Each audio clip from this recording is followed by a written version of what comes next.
మిత్రులకందరికీ నమస్కారం. ఇప్పుడు రీసెంట్గా జరిగిన ఎలక్షన్స్లో ఆంధ్రప్రదేశ్ ప్రజలందరూ కూడా కూటమికి అధికారం కట్టబెట్టడం మనకందరికీ తెలిసిందే.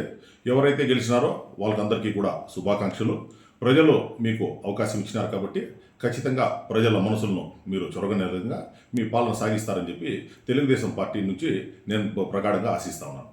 కానీ ఈరోజు ఎక్కడ చూసినా ఎప్పుడైతే రిజల్ట్ వచ్చిందో ఆ రోజు నుంచి కూడా ప్రభుత్వ ఆస్తుల మీద దాడులు, వైఎస్ఆర్ కాంగ్రెస్ పార్టీ శ్రేణుల మీద దాడులు అనేది ప్రతిరోజు ఎక్కడో ఒక రోజు ఒక్కొక్క చోట ఈ రాష్ట్రంలో జరుగుతూనే ఉంది.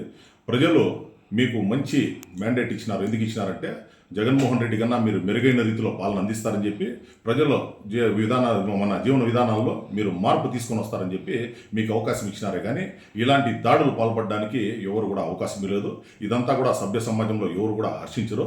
ఖచ్చితంగా తెలుగుదేశం పార్టీ దీని మీద ఒక నిర్ణయం తీసుకొని ఉన్న కేడర్కంతా కూడా పిలుపునిచ్చి తక్షణమే ఇప్పుడు ప్రభుత్వ ఆస్తుల మీద జరుగుతూ ఉండే దాడులను మరియు వైఎస్ఆర్ కాంగ్రెస్ పార్టీ మీద జరుగుతూ ఉండే దాడులను ఆపాలని చెప్పి మీరందరూ కూడా పిలుపునివ్వాలని చెప్పి నేను మిమ్మల్ని అందరికీ కూడా కోరుతా ఉన్నాను.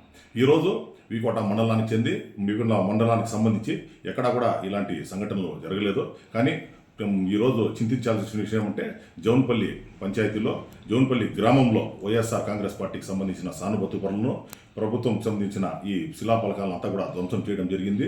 వీకోట పంచాయతీలో కానీ వీకోట మండలంలో కానీ ఎప్పుడు కూడా ఏ ప్రభుత్వంలో కూడా ఇలాంటి ఘటనలు ఎప్పుడు కూడా జరగలేదు.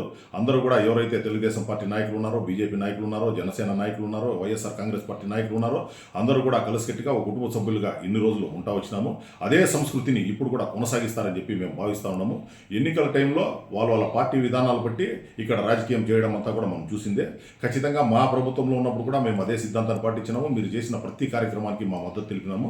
ఖచ్చితంగా మీరు కూడా అదే రకంగా ఉంటారని ప్రజల్ని కానీ కార్యకర్తలు కానీ ఎక్కడ కూడా ఇబ్బంది పెట్టరని చెప్పి నేను ప్రగాఢంగా నమ్ముతా ఉన్నాను. ఇక్కడున్న లోకల్ మండల అధ్యక్షులైతే ఏమి, పార్టీ నాయకులైతే ఏమి, వీరందరూ కూడా పార్టీ శ్రేణులను సమన్వయం పాటించాలని చెప్పి పిలుపునిచ్చి మీరందరూ కూడా ఈ శాంతి భద్రతల విషయంలో కాపాడేదానికి మీ వంతు మీరు కృషి చేస్తారని చెప్పి ప్రగాఢంగా విశ్వసిస్తాను. Thank you.